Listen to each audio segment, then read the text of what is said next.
Halo Sobat IndiHome, bersama saya Gibran.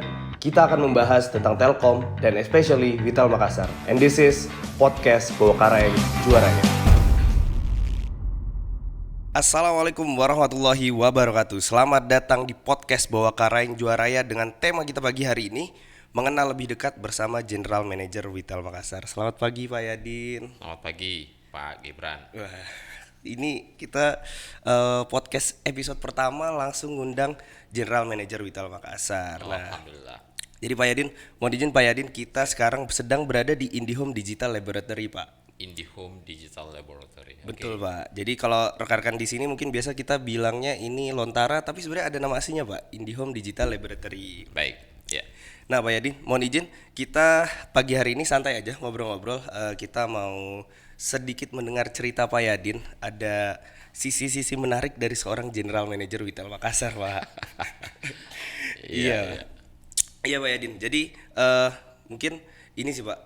Oh iya, rekan-rekan Sobat IndiHome sekalian. Nah, ini Pak, kita mau manggil teman-teman pendengar ya, listener dari podcast kita ini adalah rekan atau Sobat IndiHome, Pak. Sobat IndiHome. Baik. Betul, Pak. Sobat IndiHome. Nah, Pak Yadin, izin Pak, mau ini sih Pak, sebenarnya lebih mau mengenalkan Pak Yadin ke Sobat IndiHome ini. Sebenarnya Baik. gimana sih sosok Pak Yadin ini sebagai seorang General Manager Vital Makassar gitu Pak? Mungkin boleh diceritakan dari awal pertama kali mungkin Pak sebagai Telkomers gitu Pak. Baik. Oh ya, saya masuk ke Telkom, bergabung dengan Telkom itu tahun 1992. 92 Pak. Ya, saya perhatikan NIK-nya anak-anak yang rekrut baru sekarang. Iya, Pak. Itu saya sudah karyawan, mereka baru lahir. Bahkan Kebetulan ada yang mereka belum lahir. Saya belum lahir Pak. Kamu lahir tahun kapan tuh? Saya Gibran? NIK 98 Pak. Nah, ini ke 98. Saya sudah 6 tahun bekerja. Saya waktu itu sudah kepala kantor tahun 98. Wah, kalau Kepala sekarang kantor cabang. hero ya Pak ya sekarang ya Pak. Ya, ya. Kurang lebih seperti itu. Ya. Saya bergabung ke Telkom tahun 1992, ditempatkan di Telkom Regional 4. Telkom Saya Regional 4 di, Pak. di Jawa Tengah, ya, di Kota Semarang. Saya bekerja di Datel Semarang, ya, mulai tahun 1992. Dan tahun 1995, 95. ya tahun 1995 saya menjadi kepala kantor cabang. Ya. Dulu namanya Kakancatel. Wih, sekarang Kantor cabang di salah satu kabupaten di dekat Semarang, di Kabupaten Kendal. Kendal. Ya. Siap. Saya kira itu salah satu hal yang berkesan ya buat saya di usia yang saat itu baru 28 tahun saya waktu itu. 28 tahun sudah jadi kakak catel, Pak. Ya, sudah jadi hero lah. Gitu. Sekarang kalau kalian di sini ya sama lah ya. Sama kurang seperti lebih. Bang Firman, Mas Apis, Bang Rifki. Siap, betul. Cuma bedanya dulu itu kita kan masih Korps Pegawai Republik Indonesia. Jadi saya itu menjadi Kakancatel masih dilantik oleh Bupati. Wah, hebat juga Dilantik ya, oleh Pak. Bupati Kendal. Ya, di pendopo kabupaten, dihadiri oleh jajaran dari sekabupaten waktu itu. Ada acara gamelan-gamelan gitu, Pak. Yang jelas ya dilantik oleh bupati lah begitu saat itu. Oke, setelah itu saya dipindahkan ke Tirek 4 ya, yang saat itu namanya masih Witel 6. Saat itu saya jadi Witel 6. Dari situ kemudian saya pindah ke Makassar. Di Makassar saya bekerja beberapa lama, kemudian ke Palu. Dari Palu setelah 2 tahunan saya kembali lagi ke Makassar. Habis itu saya harus keluar Makassar lagi ke Gorontalo, dan dari Gorontalo saya pindah kemana ya, ke Parepare. Wah, sempat ke Parepare juga, Pak. Ya, dan setelah di Parepare saya balik lagi ke Makassar. Wah, mantap. Ini perjalanan yang sebenarnya cukup panjang ya, Pak ya, dari Semarang ke Kendal, kemudian ke kota-kota di Sulawesi. Nah, Pak, ini kan Bapak kan tadi sempat sempat mention gitu Pak, di umur yang masih 28 pada saat itu sudah berhadapan langsung sama Bupati Kendal sebagai Kakan Catel, Kendal pada saat itu ya Pak. Betul ya Pak ya? Ya, Nah, ya, ya. di umur yang masih semuda itu Pak, sebenarnya kan banyak sekali Pak tantangannya gitu. Kemudian berhadapan juga dengan instansi-instansi, kemudian juga apa Forkopimda mungkin Pak. Nah, Ya. itu gimana Pak pada saat itu Pak?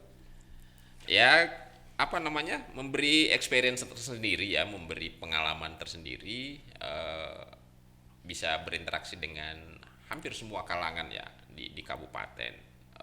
Itu yang saya juga ingin teman-teman yang masih muda-muda nih sekarang untuk bisa menikmati pengalaman seperti itu, memimpin teritori, berhadapan dengan berbagai macam persoalan, dan memimpin tim untuk mencapai apa namanya, tujuan-tujuan, target-target perusahaan. Saya kira itu akan sangat berkesan. Saya ini seusia saat ini itu masih terbayang-bayang experience saat masih menjabat sebagai pimpinan teritori pertama kali ya di zaman itu. Ya meskipun tantangannya tentu berbeda dengan teman-teman yang sekarang. Makanya kalau ada kesempatan menjadi hero, ada kesempatan menjadi pimpinan teritori, itu buat saya, menurut saya itu kesempatan besar bagi teman-teman untuk lebih mematangkan diri, karena kita matang itu karena berbagai dinamika, berbagai persoalan yang sampai kepada kita dan bisa kita solusi bersama dengan tim. Berarti ini memang sesuai dengan apa ya Pak ya, nasihat lama itu Pak, pelaut yang tangguh tidak hadir dari laut yang tenang gitu ya Pak ya. Pinter Gibran, masih tahu saya itu. saya, Oke. saya baca dari referensi saya ini Pak. Nah, berarti memang kalau teman-teman nih kalau ada sebuah opportunity gitu ya, kalau ada sebuah tantangan, sebuah challenge, ambil aja. Ambil. Karena belum tentu penawaran atau tantangan itu datang 2 kali. Sip. Karena yang biasanya datang 2 kali adalah tukang roti yang lewat depan rumah. Iya, Pak Yadin, ini berarti memang perjalanan yang panjang gitu kan, Bapak Pak Yadin yang, mohon maaf, asalnya dari Bantaeng ya Pak ya? Betul Saya ya, Pak? lahir di Bantaeng. Lahir di Bantaeng, besar di keluarga yang di orang Sulawesi gitu Pak, terus kemudian pindah ke Jawa Tengah gitu Pak. Nah, ada cerita-cerita lucu mungkin Pak, terkait apa namanya kan perbedaan kultur masyarakat gitu Pak. Apa ya, Gibran? Ya kita di Indonesia meskipun berbeda suku, berbeda kota, secara relatif sebenarnya culture kita relatif sama ya. Mirip-mirip ya Pak ya. Menghormati yang lebih tua, tata krama kepada tamu, kepada orang lain dan sebagainya ya relatif sama. Tapi saya punya pengalaman yang ya kalau kamu bilang lucu, saya boleh cerita lah sedikit. Boleh Pak. Satu waktu ada kedukaan di rumah salah satu staf saya. Jangan membayangkan kantor cabang itu seperti sekarang karyawannya 1 atau 2 orang ya. Dulu itu di masa saya menjadi kepala kantor, karyawannya bisa lebih dari 20 orang. Nah, salah satu dari mereka sedang berduka dan saya biasalah, saya takziah ke sana. Itu sudah larut malam, saya sudah mulai ngantuk-ngantuk dan tidak ada satupun orang-orang yang pulang. Akhirnya saya berbisik ke teman di samping saya, maaf ini kita bubar kapan ini? Ini kan sudah selesai. Terus tiba-tiba dia bilang, Pak ini kalau Bapak tidak pamit pulang, ini teman-teman tidak ada yang pulang Pak. Saya bilang astaga, kalau begitu saya pamit semua orang pada pamit pulang. Saya bilang oke, ini pengalaman pertama. Berarti nunggu Pak Yadin di situ ya. Ya ternyata saya harus pamit duluan ke pemilik rumah, kemudian yang lain-lain semua pada pamit. Iya. Luar biasa ya. Itu mungkin sedikit beda culture ya. Saya menganggap teman-teman yang mau pulang ya pulang saja mestinya kan. Dan saya akan segera ikut pulang begitu. Tapi ternyata saya harus duluan yang pamit. Oke, Cak, itu salah satu. Tidak terlalu lucu tapi itu Ya, lumayan ingat-ingat juga. terus. Iya, Saya. bener, Pak. Jadi ada momen di saat ini ya Pak, lirik-lirikan tunggu-tungguan siapa yang mau izin pulang gitu ya dan Pak. ternyata saya yang harus duluan. Saya merasa paling muda di tempat itu waktu itu. Wah, iya. Berarti memang cukup ini ya apa namanya, ada perbedaan dan mungkin ya lucunya di situ Pak letaknya gitu. Aduh, lucu juga ya tadi sempat tunggu-tungguan dan ternyata harus pamit duluan ternyata Pak Yadin yang ditunggu. Nah, Pak Yadin nih kan itu pada saat dulu Pak Yadin masih umur 28 sudah memimpin orang banyak gitu Pak. Nah, cuma sekarang nih Pak di tahun 2021 pasti kan ada perbedaan zaman tadi juga Pak Pasti Yadin ya. ceritakan gitu. Gimana sih Pak tantangan di ya di era setelah 2010 ke atas 2020 mungkin era sekarang gitu Pak. Perbedaannya di mana sih Pak? Sangat banyak bedanya, jelas ya, Gibran. Yang pasti teman-teman anak-anak muda sekarang nih, anak-anak muda pengawal IndiHome saat ini itu kan tantangan kompetisi sangat luar biasa Betul ya. Bapak. Bukan hanya harus survive dengan diri kita sendiri, kita juga harus mengkomparasi layanan kita, produk kita dengan kompetitor. Masyarakat juga customer kita tidak seperti sebelumnya. Di zaman saya itu Telkom masih monopoli ya. Sekarang ya tidak bisa dibandingkan begitu kan. Sekarang luar biasa kompetisinya, luar biasa tantangannya. Jadi kalian saya kira menghadapi zaman, menghadapi masa di mana tidak cukup lagi hanya bermodal semangat ya, hanya bermodal antusiasme. Saya kira harus didukung juga oleh kompetensi ya dan komitmen yang kuat untuk melayani masyarakat dengan lebih baik. Saya ya mungkin yang segenerasi dengan saya ya, orang kalau mau berlangganan telepon Ya Pak. itu diundi, Diundi Pak. karena lebih banyak yang meminta daripada yang tersedia. Istilahnya sekarang berarti nggak ada micro demand dulu ya Pak ya? Ya, kalau kita narik ke satu lokasi itu 20 SS, itu yang minta bisa lebih dari itu. Wah. Jadi karena itu ada yang namanya inden, dan kalau ada juga mekanisme undian dan sebagainya. Cukup mudah lah melakukan penjualan zaman itu. Kita sendirian, tidak ada komparasi. Sales berarti tinggi terus ya Pak ya? Sekarang ya pastilah ya, dulu tantangannya capex ya, Iya, bagaimana capex. membangun sebanyak mungkin di lokasi yang tepat. Nah, kalau sekarang kan ya coba teman-teman rasakan sendiri. Teman-teman rasakan sendiri, masyarakat kita punya banyak pilihan untuk produk, dan ya bersyukur ya IndiHome saat ini khususnya di Makassar masih 98-90%, 98-99% ya market share kita.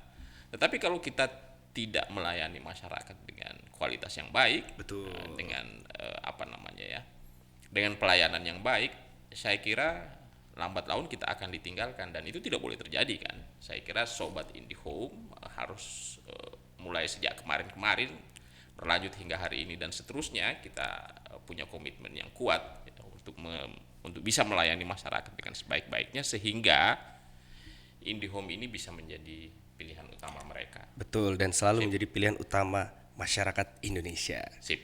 Nah, tapi ada juga Pak, Apa kita satu produk lagi Pak, yaitu Orbit Pak.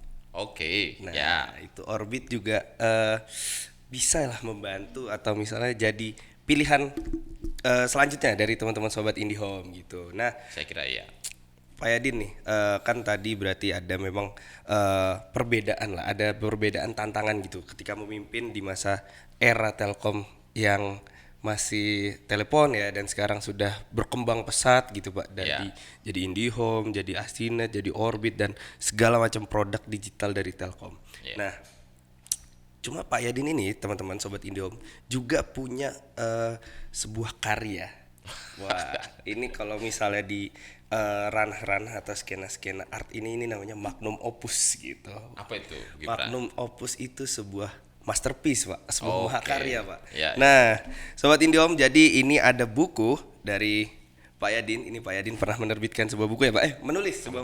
menulis sebuah buku. Sip. Judulnya Kenang-kenangan 51 Nasihat. Cuma Ya. ini Pak Yadin ada ini Pak, ada nama ada apa ya? Ini istilahnya apa ya teman-teman ya? Musafir Cenda. Ini nama di bukunya Pak Yadin menamakan dirinya sebagai Musafir Senja. Nah, mungkin Iya. sebelum kita masuk ke bukunya Pak, boleh diceritakan sedikit mungkin. Oke. Ya. Di salah satu pelatihan itu diikuti oleh banyak manajer saat itu, ya.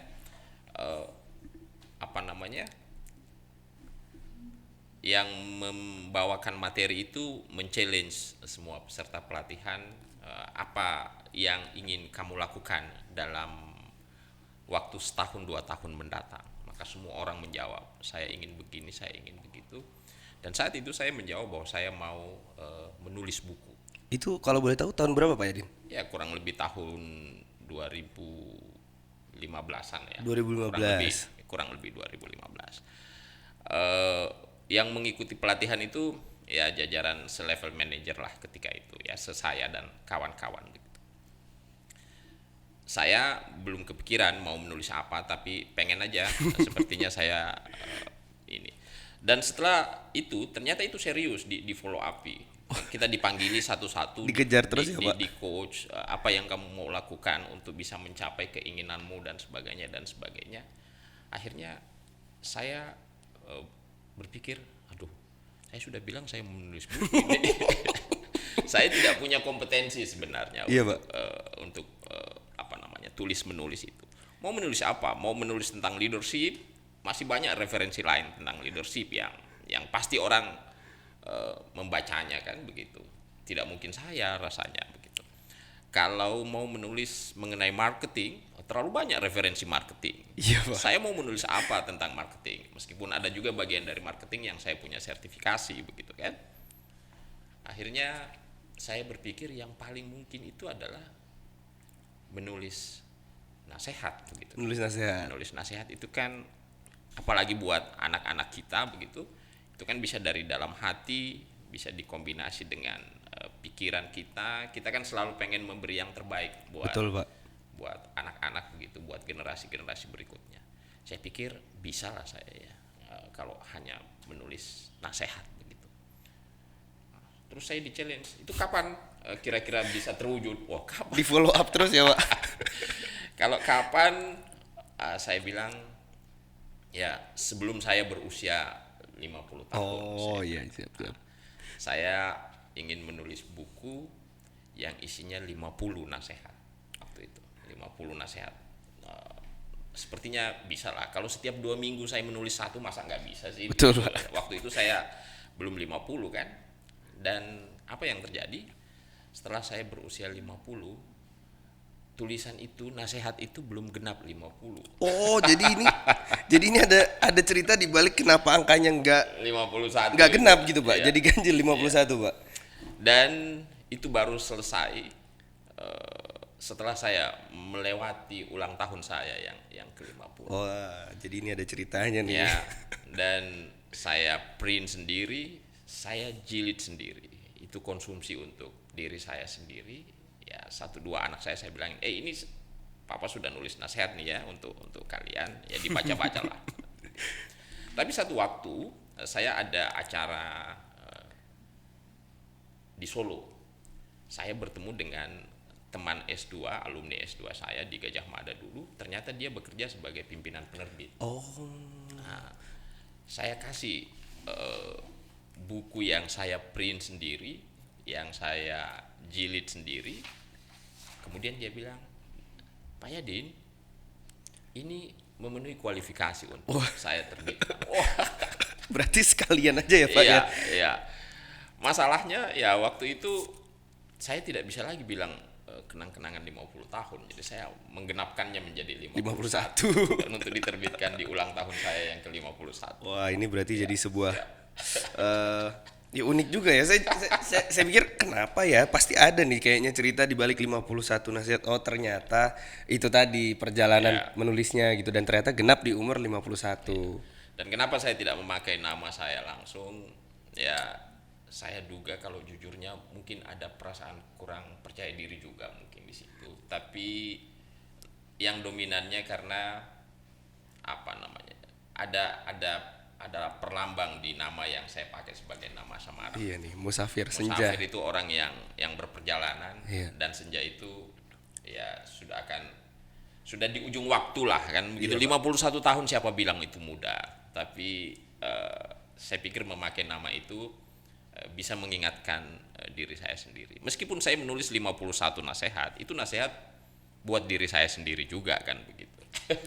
Tapi ya cukup ini juga, Pak, keren lah istilahnya. Bisa ketemu dengan penerbit gitu, dan ternyata diterbitkan dengan hardcover dan cover yang cukup mantap lah Pak, ada penanya, ada gulungan kertasnya gitu. Nah ini Ya, Musafir Senja ini Pak Yadin ternyata. siap. Tapi memang apakah Pak Yadin juga sebenarnya mungkin suka nulis di Facebook gitu atau mungkin di blog gitu? Apakah pernah dulu mungkin Pak? Saya pernah berusaha bikin blog ya, tapi saya tidak maintain dengan baik, jadi sampai sekarang tidak berkembang dengan baik. Tapi apakah isinya kurang lebih sama Pak? Kurang lebih sama, karena ya seperti saya bilang tadi, menulis itu kan kemungkinan relatif ya. Betul Dalam Pak. pandangan saya itu bisa mudah, tapi membuat orang membacanya itu di situ challengingnya kan. Nah kalau saya menulis berdasarkan pekerjaan saya saat ini, saya mau menulis tentang leadership, terlalu banyak referensi lain tentang leadership. Saya mau menulis tentang marketing, terlalu banyak referensi lain tentang marketing. Tapi kalau saya menulis nasihat untuk anak-anak dalam kapasitas saya sebagai seorang ayah, saya kira minimal anak-anak saya membacanya kan begitu. Betul Pak Yadin. Dan itu general ya, bisa dengan siapa saja. Oke. Oke Pak Yadin, terima kasih nih sudah memberikan apa ya istilahnya kenang-kenangan 51 nasihat in a glimpse gitu. Kalau at a glance gitu. Jadi gambaran gitu tentang sebenarnya apa sih isi dari kenang-kenangan 51 nasihat dan cerita di belakangnya gitu. Siap. Oke. Baik Pak Yadin, ini kita bahas yang ini kita udah sampai sesi yang ketiga Pak Yadin. Siap. Sebenarnya kan tadi sebenarnya juga udah sempat disebut dimention di awal sama Pak Yadin tentang tantangan gitu. Bagaimana menjadi seorang leader di dua atau mungkin tiga era Telkom yang berbeda ya Pak ya. Dari tahun 92 mungkin ke tahun 2000-an dan sekarang sudah masuk ke era 2020-an gitu. Nah, Ya. Pak Yadin, kita nih teman-teman sobat IndiHome Ya. mau ini sih apa namanya mau dengar harapan dari Pak Yadin gitu terkait bagaimana IndiHome nantinya menuju pasar digital 2022. Kemudian juga kemarin Pak Jokowi juga sempat sudah menyebut tentang metaverse itu lah. Mungkin saya juga masih kurang paham itu tentang apa itu digital yang sampai sana. Nah mungkin harapan Pak Yadin gitu nantinya bagaimana ke depannya untuk kita sobat IndiHome gitu, kita yang nantinya akan menghadapi era digital gitu, kita yang akan menghadapi era yang begitu cepat, eh, begitu era kompetisi gitu Pak. Nah kita mau minta harapan dari Pak Yadin gitu, gimana nanti untuk sobat IndiHome ke depannya. Harapan saya ya, ya begini, saat ini saat kita melakukan interview ini, saya GM Retail Makassar. Saya leader teritori di sini. Challenging seorang leader itu ya paling tidak ya, tugasnya paling tidak satu, men-set up tujuan ya kan. Jadi yang kedua mengalokasikan sumber daya supaya tujuannya bisa tercapai, dan yang ketiga menginspiring timnya. Nah, saya kira kita di Makassar, tantangan kita untuk tahun 2002 ya relatif samalah dengan saat ini. Kita ingin memastikan bahwa secara bisnis kita harus semakin maju dari saat ini untuk Telkom Group, dan harus semakin terasa ya kontribusi kehadirannya IndiHome, manfaatnya di tengah-tengah masyarakat. Itu bisa terwujud kalau kita memadukan semua talenta yang ada di tim kita ya, Betul. di Witel Makassar. Semua resources yang kita punyai kita maksimalkan untuk bisa melayani masyarakat. Kita Telkom ini BUMN. BUMN sudah ada core values-nya, akhlak ya. Betul Pak. Dengan amanah, Kompeten, harmonis, loyal, adaptif dan kolaboratif. Nah, itu semua itu jadi modal itu untuk tahun 2022, kalau kita bisa mentransformasi akhlak itu ke dalam metodologi kerjanya kita akan menjadi pilihan utama masyarakat. Dan saya kira challenge-nya di situ. Saya dan semua teman-teman di Witel Makassar, kita implementasikan akhlak, dan itu akan dengan sendirinya kita akan membuat bisnis kita semakin baik, dan kita akan menjadi pilihan utama masyarakat untuk maju bersama mereka. Saya kira itu yang bisa saya sampaikan. Ini berarti kita memang harus planning, organizing, actuating dan executing ya Pak ya? Luar biasa ini Ih, hostnya ini. referensinya Sip, Pak, sip, referensi sip. Pak. Baik Pak Yadin, Lanjut. kita tadi sudah dengar harapan dari Pak Yadin, kita sudah bahas yang serius-serius. Nah ini Pak sudah disiapin dari teman-teman podcast Bawa Karang Juaraya game Pak. Game. Jadi kita akan ada satu game teman-teman Sobat IndiHome, kita akan ada game yaitu game sambung pantun. Nah karena Pak Yadin ini kan Saya berpantung, Gibran yang nyambung. kebalik Pak. Nanti ini kita ada bowl yang sudah disiapin sama teman-teman podcast Bawa Karang Juaraya isinya. Nah gamenya begini Pak. Jadi di kertas-kertas yang ada di bowl ini ada sampiran dari pantun. Nah nanti mohon izin Pak Yadin untuk menjawab atau menjawab dengan isi dari pantun tersebut. Begitu. Nah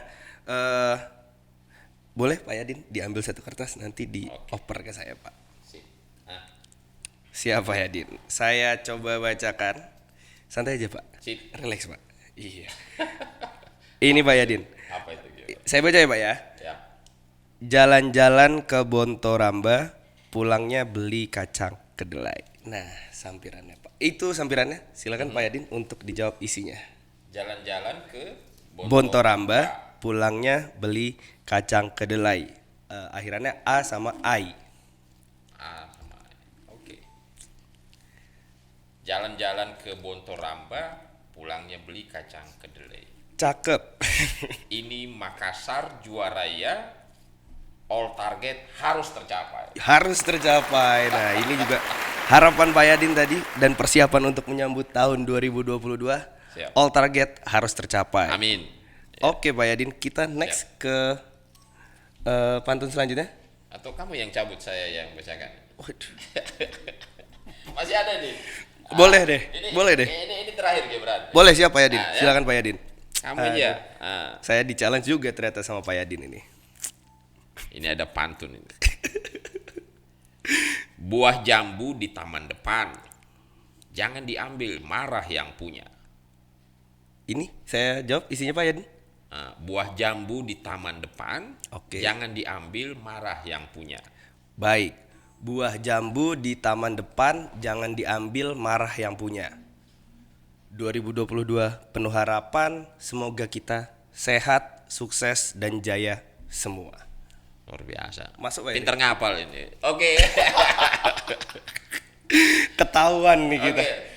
Baik Oke, Pak Gibran, Yadin. thank you. Aduh, terima Ya. kasih banyak Pak Yadin atas waktunya di tengah kesibukannya, di tengah hiruk pikuk akhir tahun, jungkir balik, fighting, menutup tahun 2021 masih meluangkan waktunya datang di podcast Bawa Karang Juaraya. Terima kasih banyak Pak Yadin. Ya, saya mau menyampaikan apresiasi saya untuk teman-teman para aktivis podcast Bawa Karang. Saya kira ini cara yang baik ya untuk teman-teman dalam mensosialisasikan sesuatu ya, dalam berinteraksi secara sosial dengan publik ya. Ini akan dipublikasi mungkin ya. Siap Pak Yadin, wajib Pak ya, Yadin. kita perlu hati-hati terhadap kontennya. Saya minta ke teman-teman.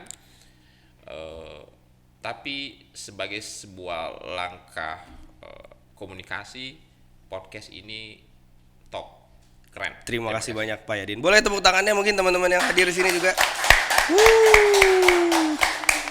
Terima kasih banyak Pak Yadin. Tadi kita sempat ngobrol perjalanan singkat tentang Pak Yadin awal berkarir di Telkom, kemudian juga sempat ngobrol-ngobrol tentang magnum opus mahakarya dari Pak Yadin, kenang-kenangan 51 nasihat, juga harapan Pak Yadin, dan juga tadi kita sempat main game. Nah, mungkin teman-teman bisa komen di kolom komentar siapa kira-kira narasumber kita selanjutnya. Dari Pak Yadin, kira-kira siapa Pak narasumber selanjutnya Pak? Ya, saya pengen teman-teman podcast Bawa Karang Juaraya itu mengundang pimpinan-pimpinan kita, misalnya Siap, ya Bapak. Pak Agus Yuda, Pak Sibli, Pak Heri, atau para senior leader yang lain. Siap Bapak. Yang kira-kira darinya kita bisa belajar, darinya kita bisa menerima inspirasi buat kita semua untuk bisa lebih maju. Saya kira bagus kalau beliau-beliau, mudah-mudahan beliau-beliau berkenan dan Siap, saya pikir pasti berkenan insya Allah. Siap Bapak. Terima kasih banyak Pak Yadin atas waktunya. Terima Oke. kasih sudah mau hadir di Indihome Digital Laboratory atau Lontara. Semoga kita di tahun 2022 nanti penuh dengan harapan-harapan, penuh dengan realisasi-realisasi yang memenuhi all target.